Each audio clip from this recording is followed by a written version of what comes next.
Hey, salut tout le monde, bienvenue au Trio économique. Le moment de la semaine où on essaie d'être intelligent. Je sais, c'est louche, on invite Vincent, mais bon, c'est pas grave. Il y a des études, il y a des études. Comment va ta course à la chefferie, mon homme? Écoute, il faut libéraliser les libéraux. Ouais, c'est ça. Il faut libéraliser les libéraux. Libéraliser les libéraux. Ça, c'est le parti qui a des grandes valeurs libérales. Oui, dont la nationalisation de l'électricité, la nationalisation de l'hydrogène, la nationalisation du système de santé, la nationalisation. Ouais. Toutes des valeurs libérales, ça. Ouais, c'est vraiment libéral. C'est dans le monde des valeurs libérales. Ouais, il y avait aussi la justice sociale. Moi, j'aime ce genre de terme-là. Tu sais pas trop ce que ça veut dire, mais ça paraît bien. Moi, surtout que moi, je regarde tous les penseurs libéraux du 20e siècle, là, des libéraux comme par exemple Hayek ou Mises, qui croient qu'il y a un État qui a une taille optimale, que l'État doit faire certaines choses, mais laisser le reste à la société civile. Eux autres, ils écrivent tout le temps justice sociale, partout. Ils n'ont jamais écrit des trucs qui disaient le mythe et le mirage de la justice sociale. Jamais. C'est tous des gens qui ont une certaine absence de profondeur intellectuelle qui rivalisent. Tu manques de générosité, c'est notre patrie. Ouais. Non, j'ai pas de problème à dénigrer le Parti libéral pour son absence de libéralisme. C'est surtout que c'est un fait, là, rendu là, c'est même pas de la médisance, c'est juste. Mais à un moment donné, il faudrait aussi qu'on se plaigne au bureau de la concurrence, là, au ministère de la Justice, parce que c'est de la fausse représentation, mais grave, là, je veux dire. Consommateur. Ouais, tu penses qu'on peut faire un recours collectif, un peu comme l'histoire du gingembre dans le ginger ale? On poursuit. Hey, ça a fini avec un paiement, ça, cette affaire-là? Oui, il y a quelqu'un qui m'a dit qu'il avait reçu un chèque de 7 piastres. Hey, ça, c'est recours collectif, là, c'est tout le temps drôle, tu sais, puis... C'est tout le temps le même avocat, en plus, qui est prêt. Je suis sûr qu'on le contacte pour dire on te fait un recours collectif à cause qu'il n'y a pas de libéralisme dans le Parti libéral. On reçoit tout 15 piastres par la poste! Tu remplis le truc. Oui, j'ai voté pour eux en 97.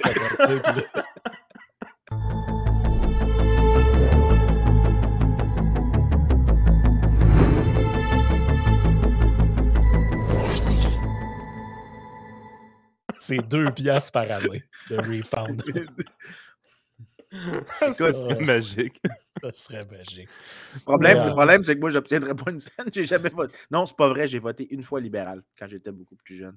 En 2008, ma meilleure amie se présentait quand je vivais dans Hochelaga, j'ai voté pour ma meilleure amie qui était candidate libérale dans Hochelaga Maisonneuve. Bien sûr, vous pouvez vous imaginer, elle est devenue députée. Oh! Non. C'est Hochelaga Maisonneuve, ma tête. Ah, ben ouais, c'est vrai. Un peu ça, je me disais. Non, je suis pas Montréalais, moi. Je me fais pas la carte de Montréal vite dans ma tête. Non, mais c'est correct. C'est pas tout le monde qui peut avoir de la culture. Ouais, c'est ça. C'est pas tout le monde qui connaît la géographie de l'île au génie. Mais ouais, c'est ça. Mais avant qu'on commence à enregistrer, Vincent, il disait moi, j'ai du respect, mais plus pour les politiciens municipaux.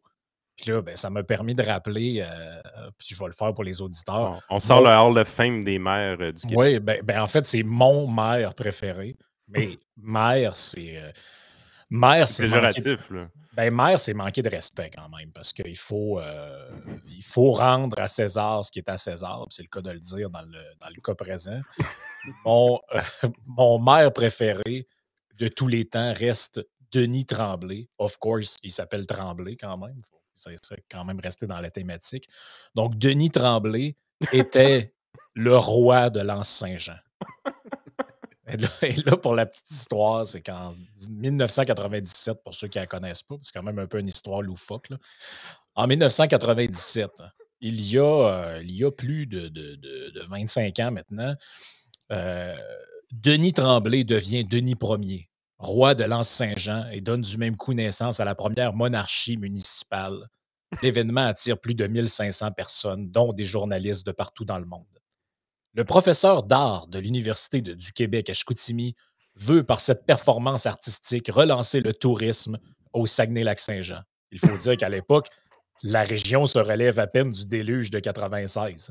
Et là, il y a vraiment des photos d'archives où tu as un genre de curé qui met une couronne sur la tête, Puis le gars devient réellement roi de l'Anse Saint-Jean. C'est quand même Écoute, un accomplissement. Et ben, moi, je trouve qu'il y a un, ce il y a un gars-là qui petit. a réalisé ce que moi je rêve de Ben, faire avec mon île dans ben, les Caraïbes.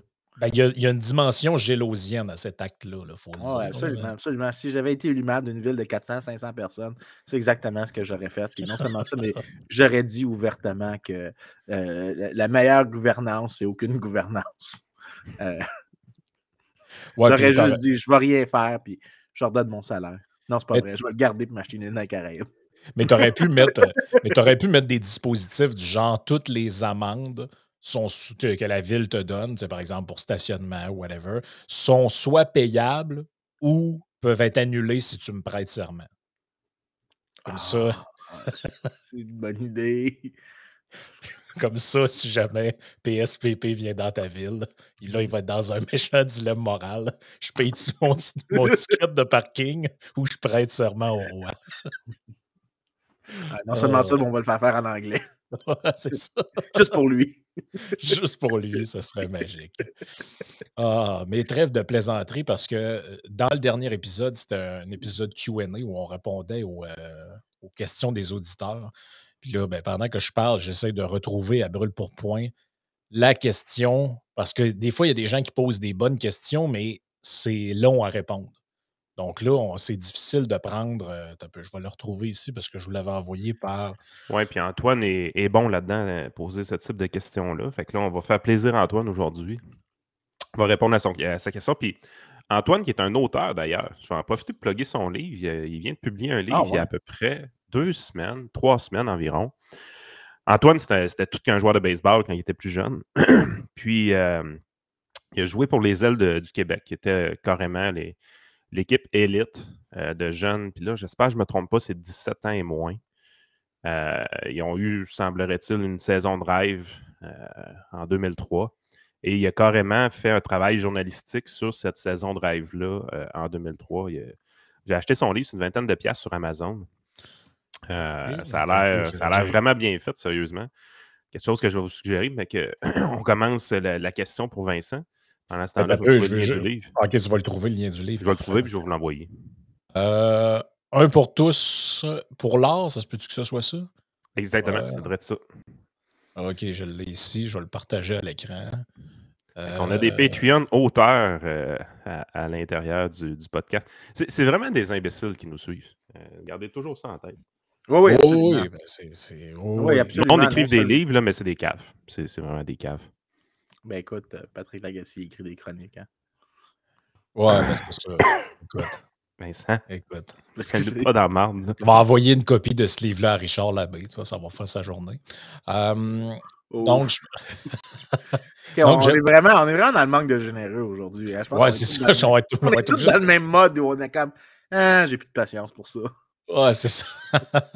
Donc, dans le Q&A, il y avait plein de questions qui étaient posées. Puis celle-là, on avait décidé de la reprendre pour un épisode plus complet parce que c'est comme compliqué de répondre à ça en 3 minutes. Là. Antoine qui disait « Je renchéris sur la question que j'ai posée à Vincent concernant le pourquoi le monde s'est enrichi énormément à partir de 1800. » Il avait expliqué à ce moment-là que c'était principalement dû au changement des institutions, faisant en sorte qu'un découvreur avait plus d'incitatifs à innover en sachant qu'il ne se ferait pas spolier de façon arbitraire par un roi. Maintenant, ma question est, quels sont les principaux déterminants expliquant une volonté de changer les institutions fin 1700 jusqu'à la fin des années 1800? C'est quand même une très bonne question, il faut l'avouer. Là. Sérieux, c'est la question. En fait, soyons honnêtes, là, la question, ça vient à une autre question qui parle vraiment à ça, c'est pourquoi c'est en Grande-Bretagne que ça commence. Pourquoi pas avant, pourquoi pas ailleurs? C'est vraiment, si un économiste ou un historien réussit à convaincre le reste de ses professions de la réponse qu'il donne, il gagne le prix Nobel. Les historiens ne gagneront pas de prix Nobel, mais ils vont avoir un poste à Harvard, puis ils vont pouvoir faire bien des contrats de livres, puis ils vont devenir l'historien présidentiel, puis plein d'affaires comme ça. Si tu réponds à cette question-là, tu es une sommité. C'est la grosse question à débat. Puis la raison, c'est que tu as eu plusieurs efflorescences avant la Grèce antique, certaines périodes dynastiques en Chine. Je n'inclus pas l'Empire romain dans dans ça parce que ça ressemble plus à une continuité de ce que la Grèce antique faisait. Il y a les Pays-Bas du 16e, 17e siècle. Il y a l'Italie de la Renaissance. Et la question, c'est pourquoi toutes ces places-là n'ont pas fonctionné. Généralement, la réponse, oui, parle des institutions. Donc, il y avait dans tous ces cas-ci un État qui se restreignait un peu, qui avait un environnement qui favorisait la liberté économique à toute fin pratique, mais ça ne répond pas à la question de comment tu fais pour l'avoir, la liberté économique. Euh, Ça, c'est vraiment difficile. Il n'y a pas une réponse facile. Je ne sais même pas par quel côté attaquer cette question-là quand je l'enseigne à mes étudiants. L'angle lequel j'ai, c'est vraiment de parler des cas qui ont échoué avant, puis d'essayer de voir qu'est-ce qu'il y avait à l'Angleterre qui était unique. Mais les théories sont vraiment complexes. Il y en a qui vont dire que c'est le rôle des technologies, le rôle de la géographie.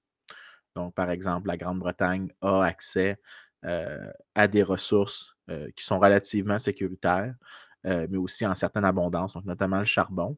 Et sa sécurité fait en sorte que même s'il y a des guerres, elle est quand même protégée des chocs que les invasions posent, ce qui n'est pas le cas pour l'Italie de la Renaissance, pour les Pays-Bas de l'époque moderne. Donc, il y a quelque chose qui manque. Des fois, on va avoir un cadre qui va essayer d'expliquer en disant que c'est euh, euh, les réformes parlementaires qui ont commencé avec la Magna Carta. Ben, c'est ça, j'allais dire. C'est quoi le rôle de la Magna Carta là-dedans? Parce que je suis dans le texte en ce moment, parce que c'était l'intuition que j'avais un peu, là. Mais tu sais, quand tu vois des dispositifs comme ne pas entraver l'application des droits en arrêtant les hommes libres de façon arbitraire, OK. c'est quand Ben, même des éléments vraiment importants que tu ne retrouves pas ailleurs, là. OK, faut quand même. Oui, OK. Fait que là, détail là, pour les auditeurs, la Magna Carta, c'est la grande charte que le roi signe. Puis là, je mets des air quotes parce que je sursimplifie l'histoire. Mais le roi signe avec des barons qui se sont révoltés contre lui. Puis les raisons sont assez complexes, mais en partie, c'était que le roi essayait de collecter des taxes sur ces barons-là. Aussi, il couchait avec leurs femmes, beaucoup. C'est fait c'est vrai, pour vrai, il y a un aspect de conflit de personnalité qui est vraiment présent dans l'insurrection des barons. Mais il y a une première charte qui est signée en 1215 qui dit qu'il doit y avoir consultation. Mais cette charte-là n'est pas respectée initialement. Là. Il y a 3 versions. On dit la Magna Carta aujourd'hui comme s'il y en avait une, mais en réalité, si je ne me trompe pas, il y en a 3. La première est complètement violée 6 mois après qu'elle est signée. Il y en a une autre qui est re-signée quelques années plus tard, un Ouais, autre en plus tard. 1225, puis une, je pense, en 1297, quelque chose C'est de ça, même. c'est la 3e. Mais là, il y a quand même 85 ans à peu près qui se sont passés entre la première et la 3e charte. Donc là, c'était pas un changement très, très rapide. Puis même la 3e charte donnait encore des pouvoirs assez importants au roi Mais tu as créé en une Angleterre. brèche. Tu as créé une brèche. L'argument des gens qui défendent ça vont dire que. Puis je suis quand même je suis dans ce camp-là parce qu'il y a une 3e explication. Donc, j'ai dit géographie. Celle-là, c'est l'idée que tu as eu une accumulation de contraintes qui se sont créées. Puis l'idée, c'est que plus tu crées ça revient pas mal à tout ce que je dis tout le temps. Si tu crées des contre-pouvoirs, si tu crées des systèmes de balancier, le roi est un peu obligé de consulter avec d'autres parties, mais il doit aussi s'aligner. Et dans ce cas-ci, tu as un système de check and balance qui émerge graduellement. Euh, Ça vient avec aussi, par exemple, le rôle des barons dans l'administration des taxes, donc, mais aussi dans le fait que le roi ne peut pas violer certaines propriétés impunément sans l'accord des barons. Donc, ça crée une sorte d'alignement des incitations. En fait, ça revient à ce que je dis tout le temps. Là, ce qu'on veut, ce n'est pas des dirigeants qui font la bonne chose. On ne veut pas les bons dirigeants. On veut un Ouais. système qui fait en sorte que même les mauvais dirigeants se sentent obligés de faire la bonne chose. L'idée, c'est que tu te pousses un petit peu plus vers ça avec ces institutions-là. Le problème de cette explication-là, qu'après ça s'accumule jusqu'à le moment charnier qui est la Révolution glorieuse de 1688, où est-ce que là, tu as un monarque qui vient des Pays-Bas, toute fin pratique, qui arrive, qui devient roi d'Angleterre, mais dans l'entente pour qu'on dépose l'ancien roi, puis qu'on le place lui comme roi, il doit respecter le Parlement. Donc, il y a une sorte d'entente qui est imposée, où est-ce que là, tu deviens vraiment une monarchie constitutionnelle dans laquelle le monarque a beaucoup moins d'influence. Et là, tu commences à avoir beaucoup plus des contrebalanciers, des contre-pouvoirs qui commencent à émerger. Le problème, c'est que de cette explication-là, puis c'est ça qui crée une résistance, c'est que tu avais des parlements en Hongrie, en Islande, en Espagne, en France, en Pologne. Tu avais des institutions qui faisaient aussi des formes de contre-pouvoir qui ont émergé dans la période du Haut Moyen Âge. Mhm. Et on est ça ne dit pas pourquoi l'Angleterre est unique dans ce cas-ci. Il y a quelque chose d'autre qui doit embarquer. Un troisième groupe se divise, lui, en deux. C'est que tu as ceux qui parlent, comme Leonard Dudley, du rôle de certains changements technologiques qui te poussent dans une voie particulière et que tu ne peux plus vraiment sortir de cette voie-là.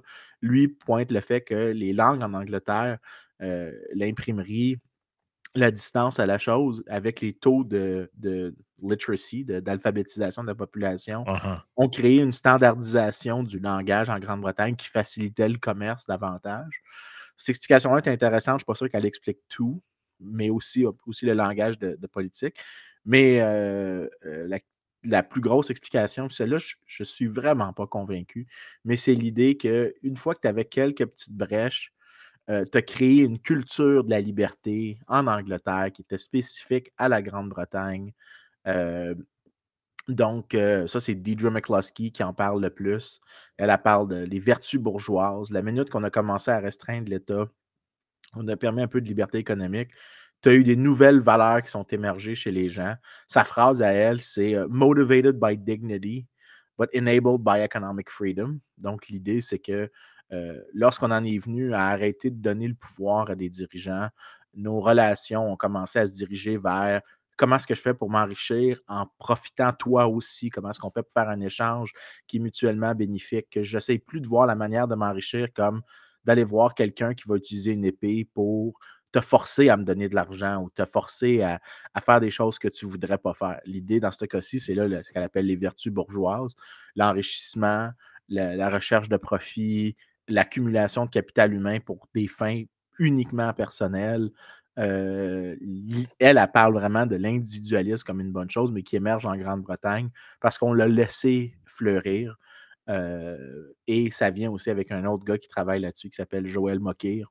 Les deux, c'est des gros noms en économie et en histoire. Joël Mokyr, Deirdre McCloskey, c'est des deux plus grands historiens économiques. En fait, chaque année, là, leur nom apparaît pour des mentions pour un prix Nobel. Genre, c'est pas super plausible qu'on donne un autre prix Nobel à des historiens économiques parce qu'ils l'ont fait en 93. Fait que généralement, il y a comme une sorte de cycle. Fait que ça m'étonnerait qu'il y en ait un autre qui est donné. Puis surtout qu'il y a bien des affaires qui ne touchent pas. Que tu peux donner à des gens qui font de l'histoire économique, mais qui ont un autre domaine principal. Je suis arrivé genre avec Bill Nordhaus il y a une couple d'années. Ouais. Mais eux autres sont mentionnés souvent, mais eux, ils défendent la thèse qu'il y a un rôle de la culture. Le problème, c'est que ces choses-là, puis ça, c'est là le pushback, c'est comment je fais pour mesurer ce qui se passait dans la tête de gens qui sont morts il y a très longtemps.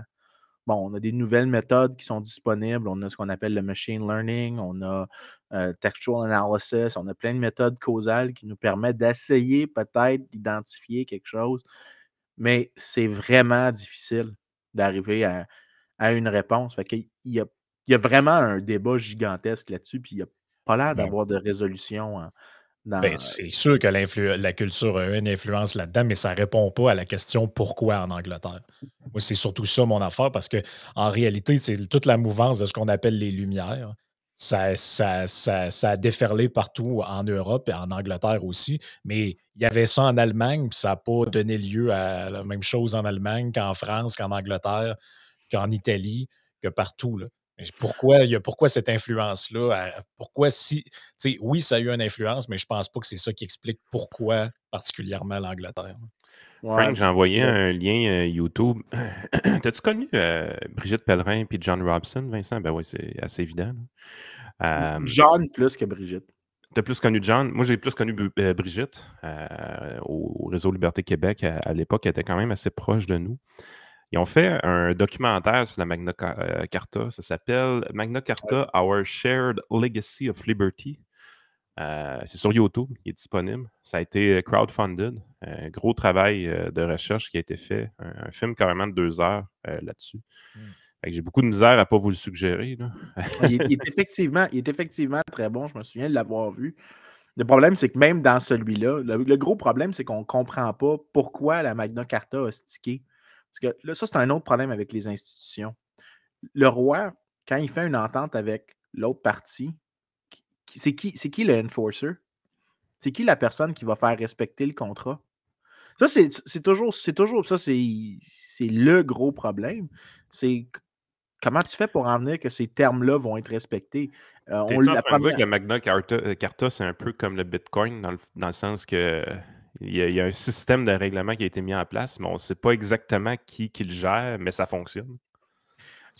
Non, en fait, il y a un de mes collègues, Peter Leeson, je vais envoyer le lien voyons, à Frank. Il y a 2 Yann en passant, c'est Ouais, Yann c'est ça et pourquoi Yann. je m'appelle Yann, moi, encore. Ouais, c'est ça. Parce que tu as reseté ton Restream. Il y a un petit bug dans le Restream des bouts. OK.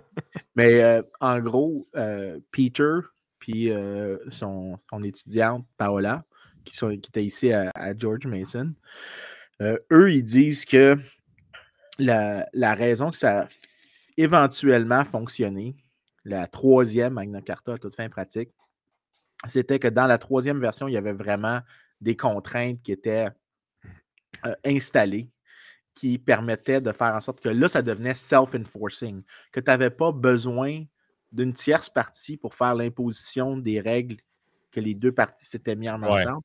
L'entente donnait des sortes de pouvoirs qui faisaient en sorte que les 2 parties se contraignaient, mais aussi, c'est que ça c'est la partie qui est difficile, c'est que des fois, il y a vraiment des parties accidents de l'histoire.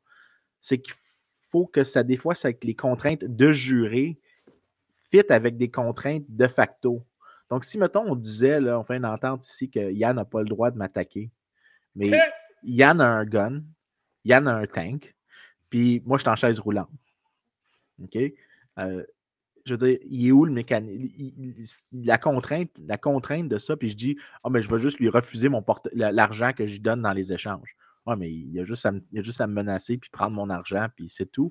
Alors qu'en réalité, ce qui est possible, c'est que je peux dire qu'il y a une manière, disons, pour moi de cacher mon argent malgré qu'il y a des armes à feu. Donc, il faut qu'il y ait une sorte de mécanisme qui nous incite tous les deux à faire en sorte que la coopération entre nous deux devienne mutuellement bénéfique, même si Il va falloir que tu sois gentil sans sacrifice. je comprends. Mais l'idée, c'est que si, mettons, disons, OK, on va faire le jeu, ça s'appelle le jeu des biens publics. C'est vraiment ça le nom. Toi puis moi, on se rend compte. Puis là, je fais une sursimplification, puis je vais le présenter avec une petite erreur, mais ça ne dérange pas pour le cas ici. Toi puis moi, on doit produire un service comme, disons, des cours de justice. Moi, j'ai l'expertise, la connaissance de la tradition, de toutes les traditions orales. Donc, je peux faire du droit coutumier. Puis toi... Moi, j'ai les guns. Puis toi, tu es celui qui fait la force de police. Bon, tu pourrais dire, Vincent, tu vas faire ce que moi je te dis et moi puis on va se partager la cote des frais de justice ou des pénalités, de peu importe ce qui est chargé aux parties qui sont jugées coupables dans n'importe quel différend. Mais là, tu me dis, mais Vincent, il faut que tu agisses. Mais moi, par contre, les gens viennent me voir. Ça, c'est un détail qui est important. Les gens viennent à mon tribunal parce que je suis impartial.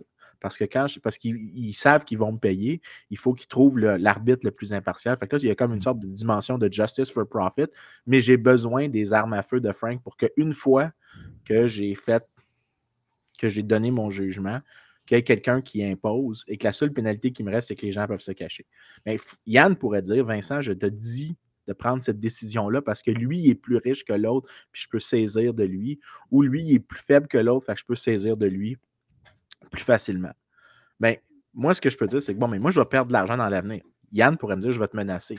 Mais parce que la connaissance est purement dans ma tête, que moi, j'ai tous les faits dans le fond de ma tête, Yann il pourrait me menacer, mais s'il me tue, s'il me blesse, il perd accès à cette connaissance-là.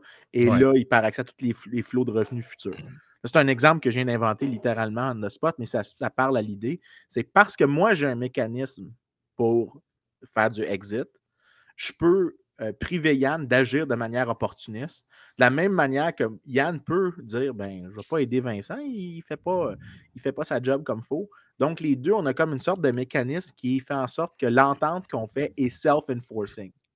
C'est ça qui fait que la Magna Carta, la partie qui est difficile à expliquer, c'est pourquoi est-ce qu'éventuellement tu as réussi à faire quelque chose qui est self-enforcing, qui n'a pas besoin d'un tiers parti pour venir faire l'application. L'autorégulation, c'est quelque chose qu'on voit beaucoup dans les organes professionnels, par exemple.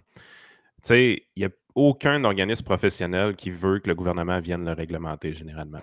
Ils vont dire, on va se mettre en place un mécanisme d'autorégulation parce que la profession, d'une certaine façon, a besoin de s'épurer de ces éléments dangereux qui peuvent venir brimer la confiance du public envers la profession.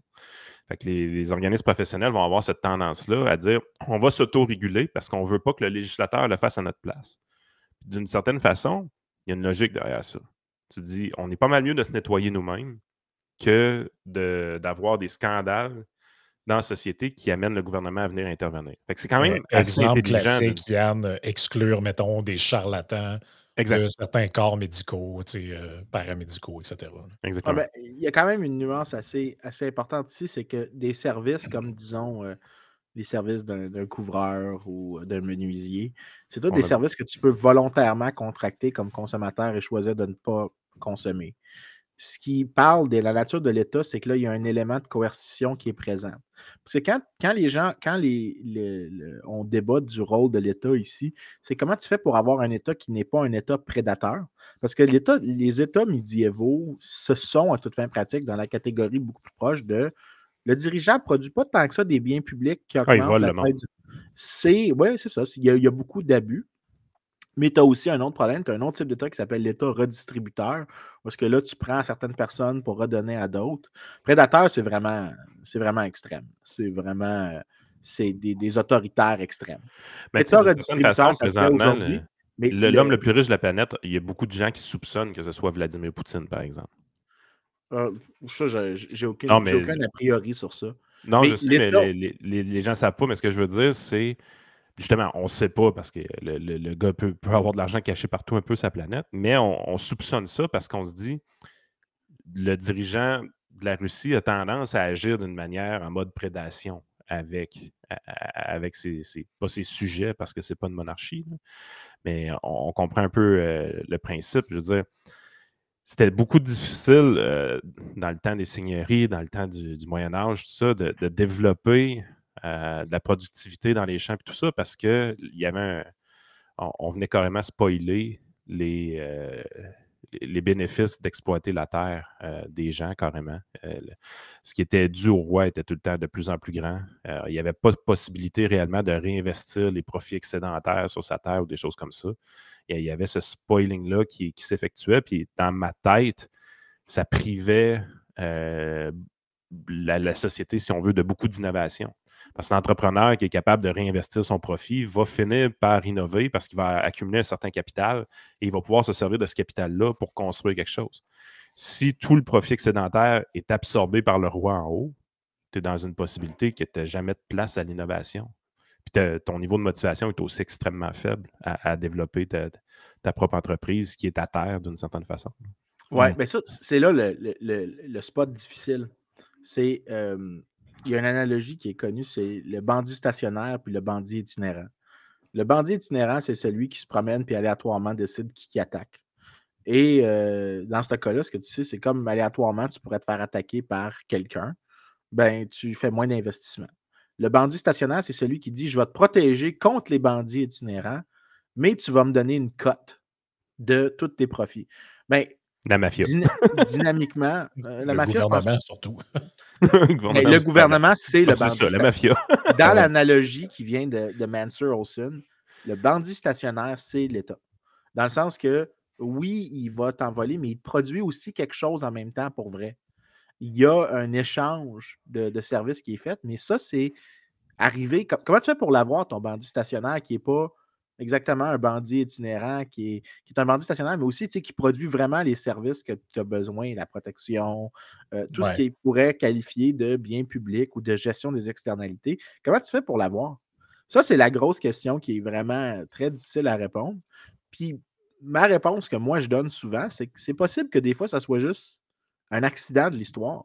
C'est possible que des fois, il y Ouais. ait des caractéristiques d'un événement qui était tellement unique que ça a permis à cette chose-là Ben, est-ce qu'on s'en va sur d'émerger. est-ce qu'on s'en va vers la théorie de l'évolution dans le sens que on sait comment ça marche un peu la théorie de l'évolution. On a toutes sortes de mutations dans notre corps qui se produisent sur des générations. Il y en a qui ne fonctionnent pas, des handicaps par exemple, puis finalement, les gens qui sont pris avec cette mutation-là ont de la difficulté à survivre. Mais de d'autre côté, il y a une mutation qui est bénéfique pour l'organisme qui a eu cette mutation-là. Puis ça amène plus de reproduction, puis éventuellement, ça s'implante éventuellement. En économie, comme c'est un jeu d'essai-erreur beaucoup, d'une certaine façon, ben les trucs qui ont fonctionné vont perdurer dans le temps, puis tout ce qui n'aura pas fonctionné au fil du temps va avoir tendance à disparaître. Ben, c'est ça, mais c'est ça l'affaire, c'est que moi, je Ouais, trouve que le mais attends une danger. minute. Ouais, vas-y, Frank. Mais j'allais dire, là, juste pour revenir précisément sur la question qui était posée par Antoine, le danger quand tu fais de la généalogie, là, si on veut, mais des idées, là, c'est que tu essaies de remonter à un point original duquel tu ferais découler tout le reste. Ça, c'est vraiment le bout qui est difficile Ouais. dans l'analyse de l'histoire parce que si on sort 3 secondes de sa question, puis on prend un autre exemple. Là, je te dirais, ben, c'est quand est-ce que les humains ont arrêté de croire que le Soleil tournait autour de la Terre? Là, tu vas me dire, ben, c'est Galilée en 1610 qui a découvert l'héliocentrisme. Mais c'est pas vrai. Tu as plein d'exemples dans la Grèce antique. Regarde, je vous le partage à l'écran. Tu as un gars en moins 300 avant Jésus-Christ qui s'appelle Aristarque de Samos. Il avait créé ce système-là. Il dit, regarde, le Soleil est là, la Terre est ici, la Lune tourne autour de la Terre et la Terre tourne autour du Soleil. Mais lui, il avait pensé à ça à l'époque des Grecs, mais la vraie question, c'est pourquoi, sachant aujourd'hui que cette hypothèse-là est vraie, a-t-elle été ignorée pendant plus de 1000 ans avant finalement d'être remis au goût du jour par quelqu'un d'autre qui finalement est reconnu aujourd'hui par l'histoire comme l'inventeur de telle affaire? Parce que c'est pas vrai là, que les humains avant Galilée croyaient tous que on vivait dans un système géocentrique. Bon, la majorité ne se posait pas ce type de questions-là, mais mettons, parmi les scientifiques, là, ben, c'est un peu la même chose. C'est-à-dire que si on fouillait partout dans l'histoire, on retrouverait probablement des documents ou des chartes qui remontent aux Égyptiens ou à je ne sais pas qui dirait hey, regarde, si tu regardes, ça aussi, ça donne de la place à l'individu. Mais la vraie question, c'est pourquoi et quand ces idées-là, à un moment donné, collent, puis s'imposent, puis deviennent une réalité.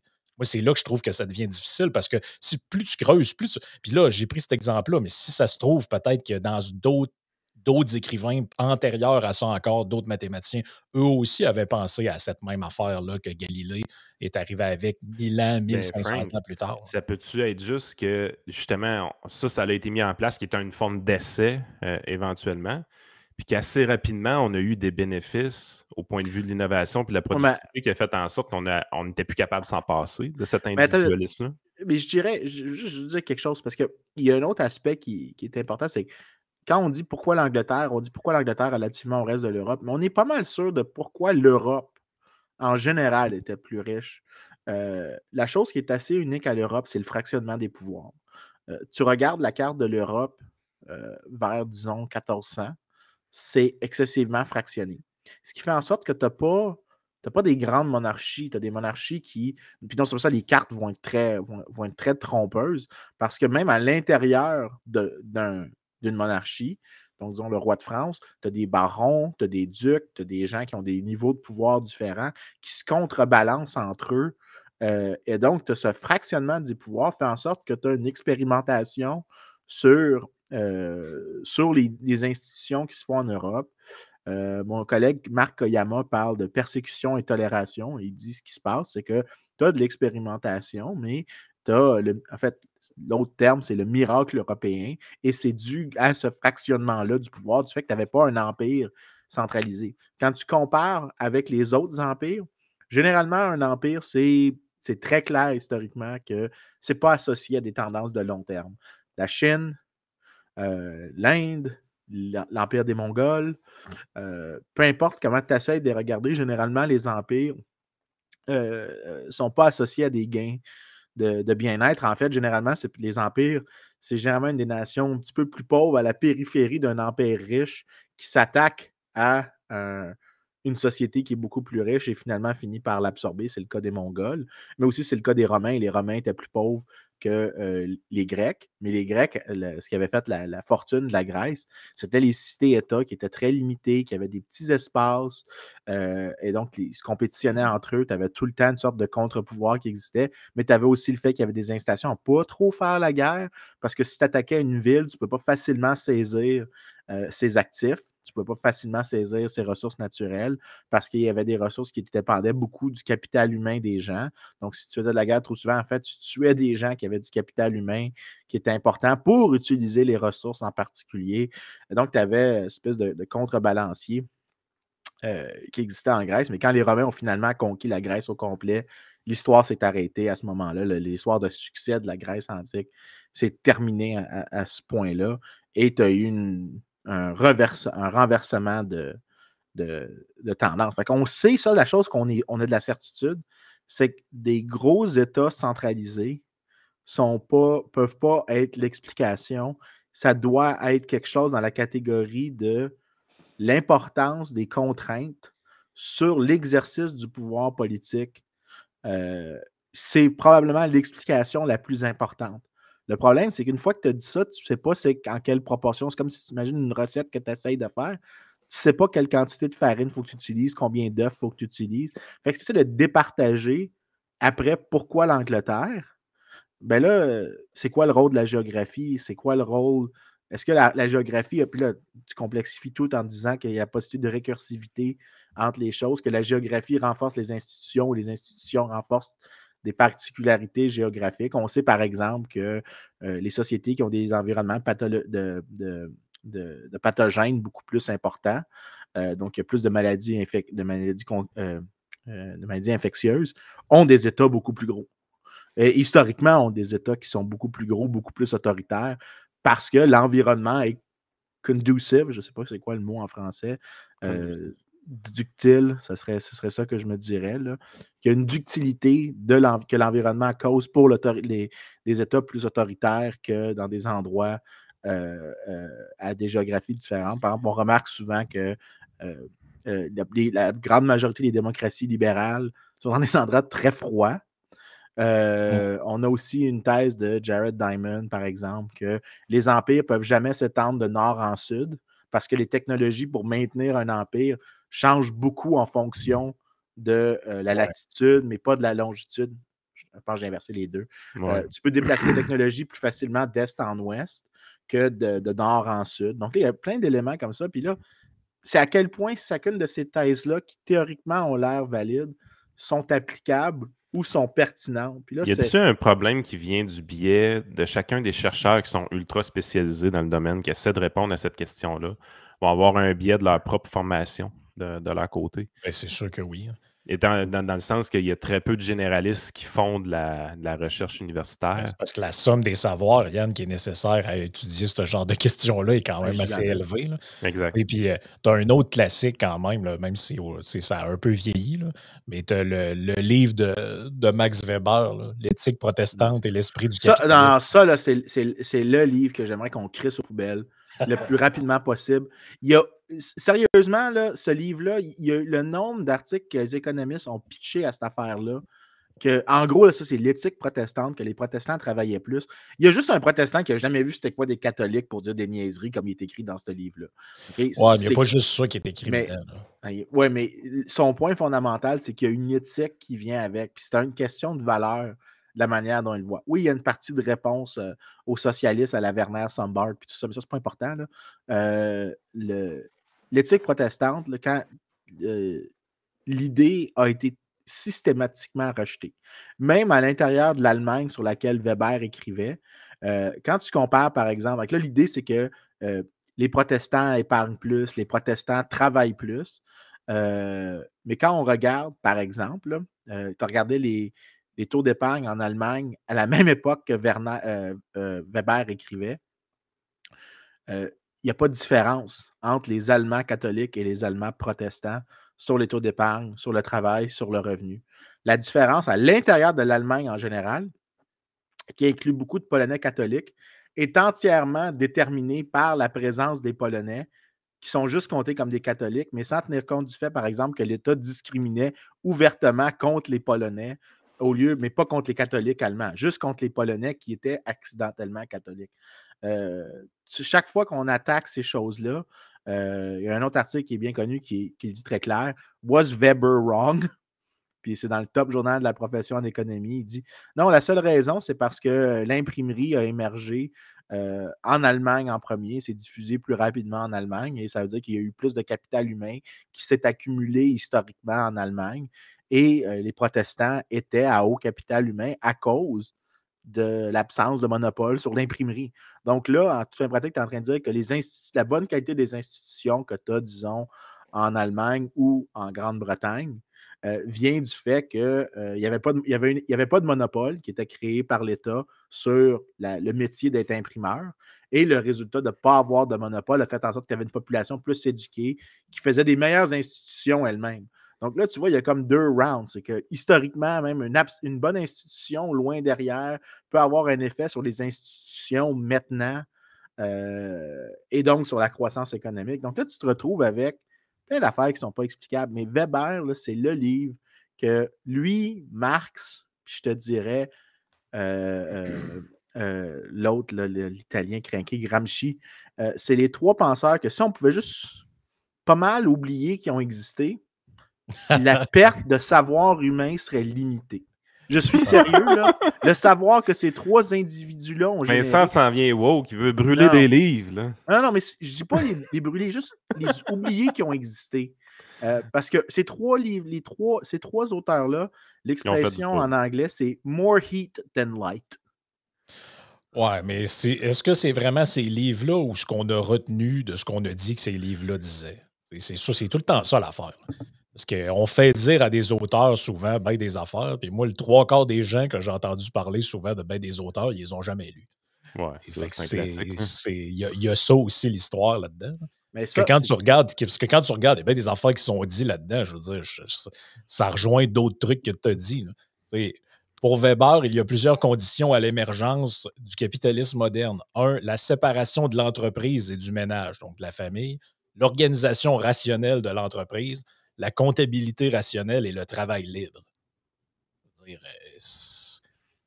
On peut sticker sur d'autres affaires, mais il y a quand même des trucs qui ont été dit que, je veux dire, tout le monde a dit ça. Oui, mais ça, je peux le retrouver dans Mills. Je peux le retrouver dans... voyons. Je peux le retrouver dans Sidgwick. Je peux le retrouver dans Mantoux. Je peux le retrouver chez Johnson. Je peux le retrouver chez plein d'autres philosophes, historiens. J'ai pas besoin de Weber. Ouais. Weber, en fait, honnêtement, je me souviens de l'avoir eu à le lire à l'université. Voyons, j'oublie son... C'était pas l'éthique. J'ai lu l'éthique protestante plus tard, mais c'était quoi son nom? J'ai oublié maintenant, là, mais c'était sur les idéal types. C'était comme... Ouais. On avait-tu vraiment besoin de toi particulièrement pour dire ça? Il y avait d'autres mondes qui le disaient avant. Il y avait des trucs comme ça chez Jean-Baptiste Say. Il y avait des trucs comme ça chez Bastier. On avait... Just go away. Moi, je vais renchérir un peu. On va avancer un peu dans le temps. Quand on regarde... Frank, je suis prêt à éliminer Weber de ma liste, mais Gramsci puis Marx, je suis correct à ce qu'ils disparaissent. On les oublie. Ils ne disparaîtront pas, Vincent.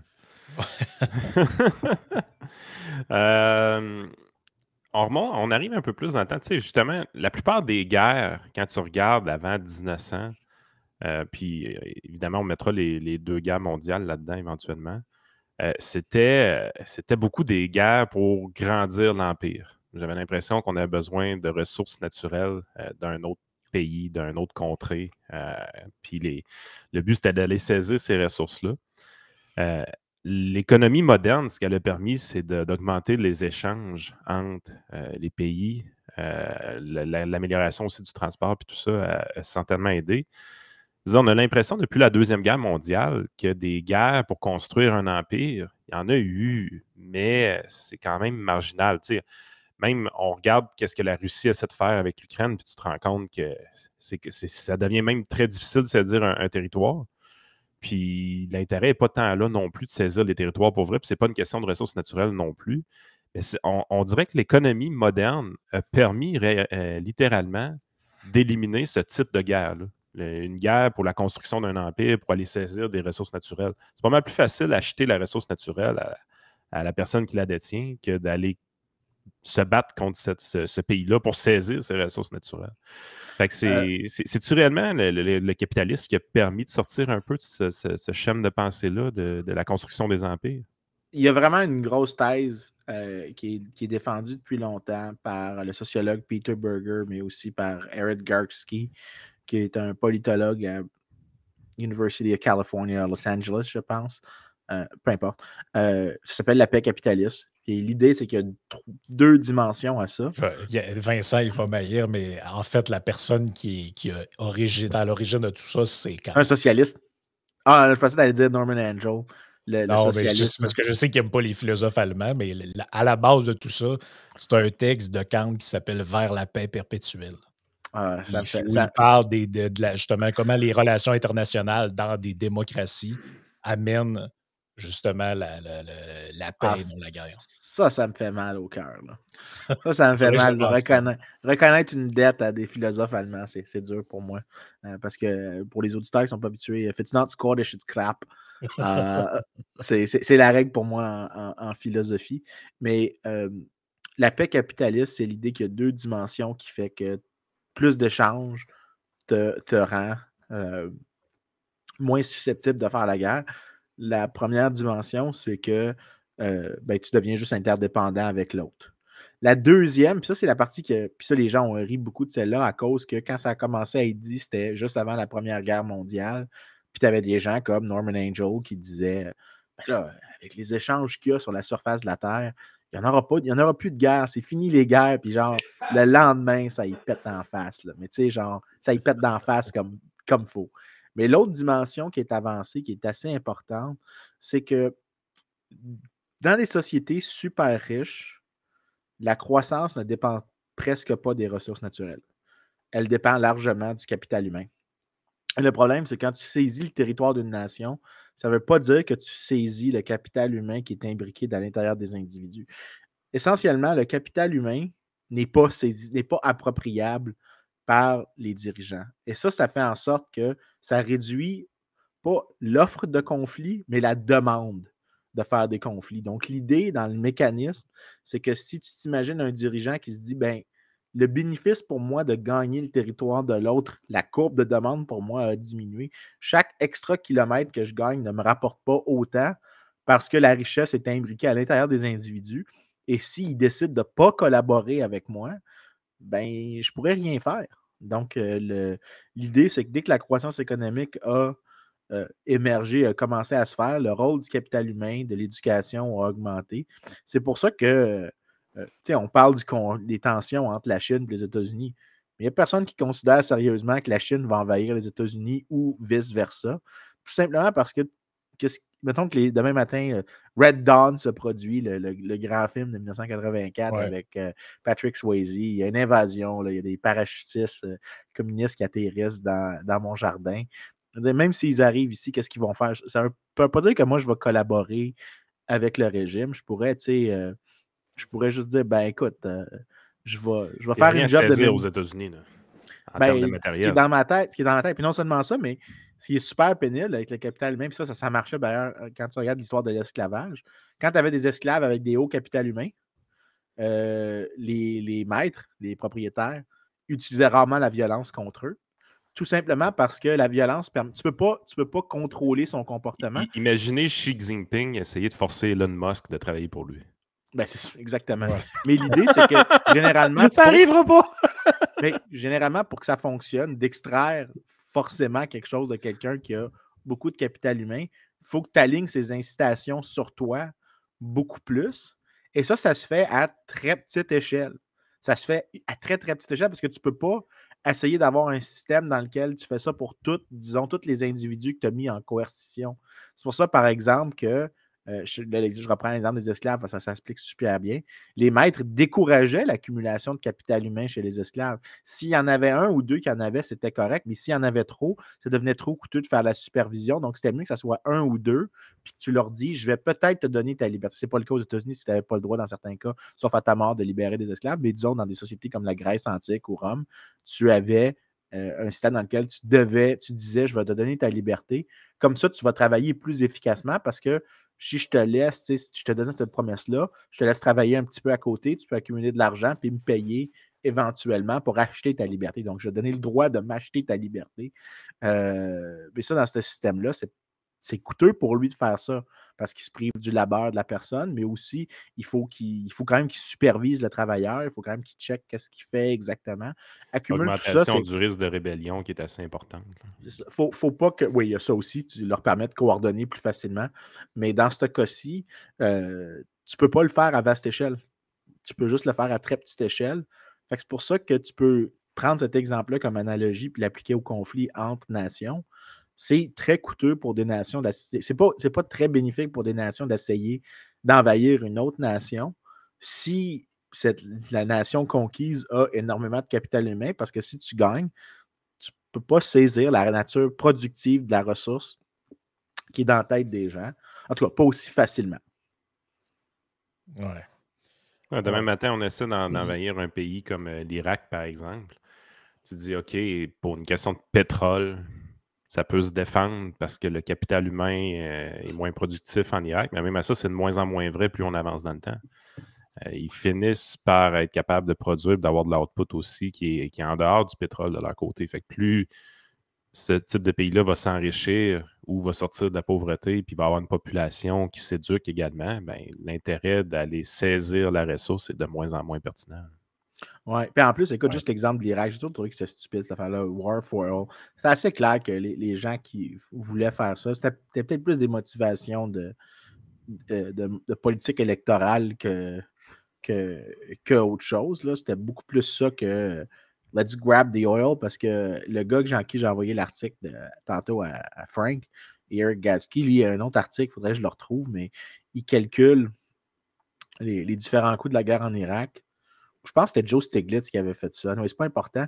Il avait trouvé que l'extra-production qui venait d'avoir enlevé l'ancien monopole de la société d'État qui était en Irak, cette extra-production-là valait moins que juste l'eau qu'il fallait que tu apportes aux soldats qui étaient en charge de l'occupation du territoire. Donc, si vraiment le gouvernement américain avait envie de donner de l'argent aux compagnies pétrolières, il aurait juste pu donner la dépense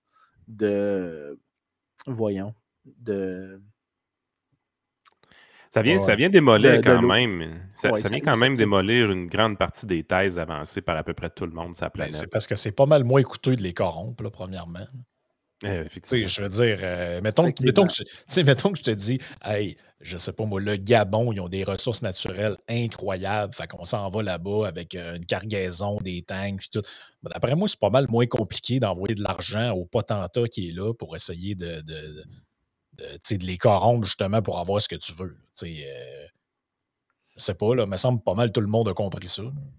Mais moi, j'ai jamais vraiment cru à ça. Là. La thèse de genre, on débarque là-bas, les pertes humaines, je veux dire, les familles endeuillées, toute la merde que ça fait. Après ça, tu gères des soldats avec des syndromes post-traumatiques pendant des décennies.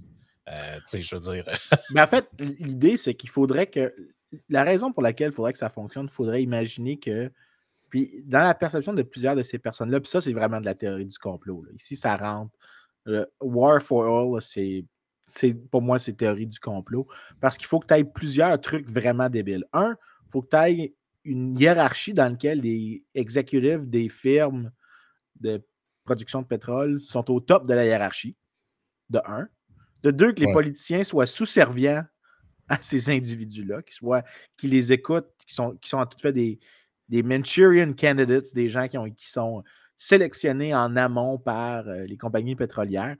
Et que, non seulement ça, mais qu'eux le font soit parce qu'ils reçoivent des profits gigantesques qui leur est donnés par les compagnies pétrolières après, ou bien qu'ils le font juste parce que ce sont des gens faibles qui ont décidé de se prosterner devant les compagnies pétrolières. Mais n'importe qui prend 2 secondes de réalité voit que ça ne peut pas faire vraiment de sens, ces 3 hypothèses-là. Un, la moitié des boards des compagnies pétrolières privées qui existent dans le monde, ils ont des actionnaires. Les actionnaires peuvent se rencontrer, peuvent voter, puis élire, puis changer le management. Tu peux faire des takeovers des firmes sur les marchés des capitaux. Ils sont tous sur des marchés publics. Donc, c'est très difficile à imaginer qu'ils sont capables, dans un contexte où ils peuvent être éjectables, sont capables de faire de la coordination comme ça. 2, les politiciens, je veux dire, même s'ils étaient corrompus à des niveaux gigantesques, il n'y a aucun signe que George Bush est riche parce que c'est ça, ou même qu'il faudrait qu'il y ait même 0,01% de la richesse mentionnée ferait en sorte que ça ferait probablement de lui l'un des hommes les plus riches aux États-Unis. Il n'est même pas dans le top 10 000. OK? Ça tient pas la route. Il n'était déjà pas dans le top 10 000 avant avec la base. On s'entend que la richesse des politiciens américains, des présidents américains, est souvent établie avec la publication de livres, puis les conférences, puis ces affaires-là. C'est parce qu'après, ça devienne des rockstars. Ouais, c'est généralement ça. Quoi que ça fonctionne pas tant que ça pour tous les politiciens. Là. Barack Obama a été une rockstar post-carrière. George Bush a complètement disparu de la surface de la Terre. Là. Il va voir les Rangers du Texas de temps en temps, le George. Mais ça, une de mes, je pense que je l'ai déjà raconté, une de mes anecdotes préférées de ça, c'était George Bush qui était dans un, je me souviens plus si c'était à Letterman, en tout cas peu importe, il était allé dans un show de variété là, où, pas longtemps après l'élection d'Obama, puis l'animateur disait, puis c'est comment la vie maintenant que vous n'êtes plus président? Ah, il dit, c'est le fun, je fais mes affaires dans mon ranch, là, puis je profite de la vie, puis je fais mes petites affaires. J'ai dit, je suis là, il dit, j'ai des rénovations, fait que j'achète mes matériaux, je fais mes affaires. Puis le gars, il dit, est-ce que vous vous faites reconnaître parfois? Là, il dit, ouais, justement, l'autre jour, je suis allé dans un genre de quincaillerie acheter des matériaux, puis il y a un gars qui me regardait, puis un moment donné, il vient me voir, puis il me dit, hey, vous, là, vous ressemblez vraiment à George W. Bush. Là, il fait, ah ouais, c'est la première fois qu'on me l'a dit. Puis il dit, non, mais faites-vous-en pas, jamais je vous comparerais à ce hassle-là. Je suis sûr que ça ne s'est pas passé. Je suis reparti avec mes affaires. Je suis sûr que ça ne s'est pas passé parce que les anciens présidents ont toujours il y a un cortège. Il y a toujours... Non, mais ils ont toujours du staff avec eux qui... Oui, Secret Service, c'est pas fini après. C'est pas fini j'avais après. bien aimé le trait d'humour, pareil. Là, mais pour vrai... Mais Brian Mulroney contait la même histoire. Puis j'ai vu 2 speeches dans ma vie de Brian Mulroney, puis il compte tout le temps la même histoire, mais c'est tout le temps dans des contextes différents. Puis c'est à ce moment-là que j'ai réalisé que c'était le moment que il y a beaucoup de fake.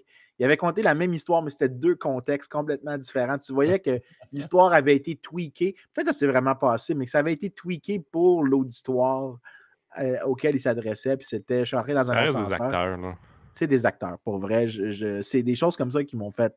Parce que je l'ai vu de première main, c'est que pourquoi tu mentirais sur quelque chose d'aussi trivial que ça? Fais juste dire, ça me rappelle une histoire un peu similaire que... Tu as juste dit ça, puis c'est réglé. Tu n'as pas besoin de changer les détails de l'histoire pour que ça soit...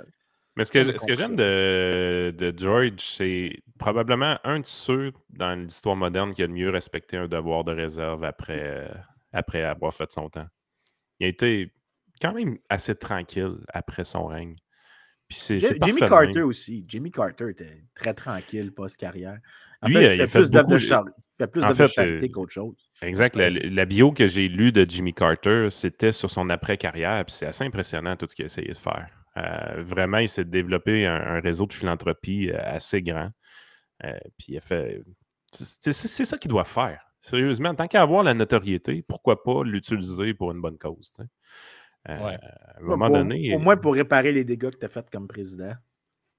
Ouais, c'est ça. Mais il n'a pas eu le temps d'en faire beaucoup, lui. Et dans le cas de Jimmy Carter, je ne suis pas sûr qu'il y a d'autres candidats qui voulaient tant que ça avoir son appui. C'est peut-être ça aussi. Là. Il s'est peut-être proposé, puis il n'y a peut-être personne. Ouais, c'est vraiment un des présidents les plus mal aimés du 20e siècle. Parce que, je pense que c'est juste le malheur de la période auquel il était président. Ouais. Pour vrai. Parce que, il n'était pas particulièrement mauvais. En fait, il a fait des bonnes choses. Il a fait de la déréglementation du secteur aérien. C'est lui qui a nommé... Si je me souviens bien, c'est pas Reagan qui a nommé Paul Volcker, c'est lui. Okay. C'est sous lui que la contraction monétaire s'est faite. Pas été... Ça a de loin été le meilleur boss de la Banque centrale aux États-Unis, Volcker. Là. De loin. De loin. Je dis pas qu'il est très, très bon, pour vrai, là, je ne veux pas embarquer dans un débat de politique monétaire. Mais je pense pas que Volcker était si bon que ça, mais T'as Volcker, là, puis t'as Greenspan, puis Bernanke, puis oui, mais ça Powell. veut pas dire qu'il est à la barre de passage de ce qu'on devrait s'attendre. Mais je suis prêt à dire... Il faut juste zoomer dans le graphique. Je suis prêt à accepter le ranking ordinal, mais pas le ranking cardinal. Ouais. Je pense qu'il est vraiment beaucoup plus bas en termes de défense, mais relativement aux autres, surtout relativement... En train de dire que Janet Yellen était meilleure que lui. Elle était poche en maudit. Mais tu sais, c'est parce qu'il y a des Elle, je suis encore fâché qu'elle a été nommée au Trésor. Ce qu'elle faisait à la Fed, là, je veux dire, c'était juste un désaccord d'économistes là-dessus, puis fine. Mais le fait qu'elle a accepté après de passer d'un rôle administratif au rôle politique, ça l'attaque l'institution quand ils font ça. Oui, mais ce qui m'a encore plus fâché, c'est le reste de la profession. Le reste de ma profession, là, à part une poignée comme moi, il n'y a personne qui a batté un cil. Il n'y a personne qui a comme fait « Ah ouais, c'est problématique, ça peut être un mauvais précédent ou quelque chose comme ça. » Non, c'est correct. Ça, là, c'est la frustration. Puis la raison, c'est qu'elle est mariée à un prix Nobel, George Akerlof. Elle est très influente dans la profession. Là. Ils sont une fin pratique. Yellen, Akerlof, c'est de la royauté en économie. Il n'y a pas de manière de se le mentir. Ce sont des gros noms dans la profession. Puis il y a des gens qui se prosternent devant eux, mais je m'excuse, mais autant que j'aime ça faire des jokes, que je suis élitiste puis que je voudrais être empereur, mais toute royauté est nécessairement mauvais. Si tu presses juste sur la base d'un statut qui est hérité d'une certaine manière ou que tu ne questionnes pas à cause de ça, le malaise que des gens ont accepté juste qu'elle soit nommée comme ça, puis qu'il n'y a personne qui a dit, ben, peut-être juste, pas du tout sur la base de la compétence, mais sur la base du précédent qui est établi, peut-être qu'on devrait être contre. Ça ne veut rien dire contre elle. Ça ne veut rien dire contre sa recherche. Ça veut juste dire que c'est un vraiment mauvais précédent. Puis là, elle est dans les médias, puis elle dit des lignes qui sont clairement des lignes politiques qu'un économiste moyen ou un gouverneur de la Banque centrale n'aurait jamais dit. Puis tu peux dire qu'elle porte un différent chapeau, puis qu'elle fait juste adapter au nouveau chapeau. Fine. Mais là, moi, la question que je me pose, tout dans le fond de ma tête, c'est est-ce qu'elle avait vraiment enlevé ce chapeau-là au complet avant de prendre ce job-là? Ouais, ou est-ce qu'elle avait eu ce chapeau-là en partie avant? Est-ce que quand elle était à la Fed, est-ce qu'elle répondait aux pressions politiques ou elle était vraiment indépendante? Ou est-ce que maintenant... présentement avec la grade en Europe, tu commences à te demander pourquoi quelqu'un qui a fait autant de politique dans sa vie s'est ramassé là? Mais moi, je commence à penser que dans ce monde politique-là, à un moment donné, la job la plus dure, c'est la première. Et après ça, un coup que tu as assez taponné dans le milieu, tu peux finir par te ramasser n'importe où, là, finalement. Là, parce que je veux dire, elle, bon, elle a fait ses grades en politique française, a mené par concours de circonstances, a été ministre de l'économie. Donc, vu qu'elle a été ministre de l'économie ou ministre des Finances, je ne sais plus comment ils nomment les trucs là-bas, là, ben, ça devient que tu es crédible pour avoir le poste qu'elle a actuellement. Elle était au FMI avant. Ben c'est ça, mais là, c'est comme de fil en aiguille. Ben, c'était la même affaire pour, je veux dire, moi, j'ai entendu des débats avec Dominique Strauss-Kahn, puis c'est pas juste qu'il s'est pris les pieds dans sa bite qui est son problème. Je suis désolé, là, il en disait des conneries. Là. J'ai vu des débats de lui face à Sarkozy dans le temps, puis t'étais comme, OK, Sarkozy, c'est pas mon préféré, mais l'autre, il est vraiment en dehors de ses pompes. Là. Non, mais il faut toujours un clown pour nous faire remarquer un autre clown.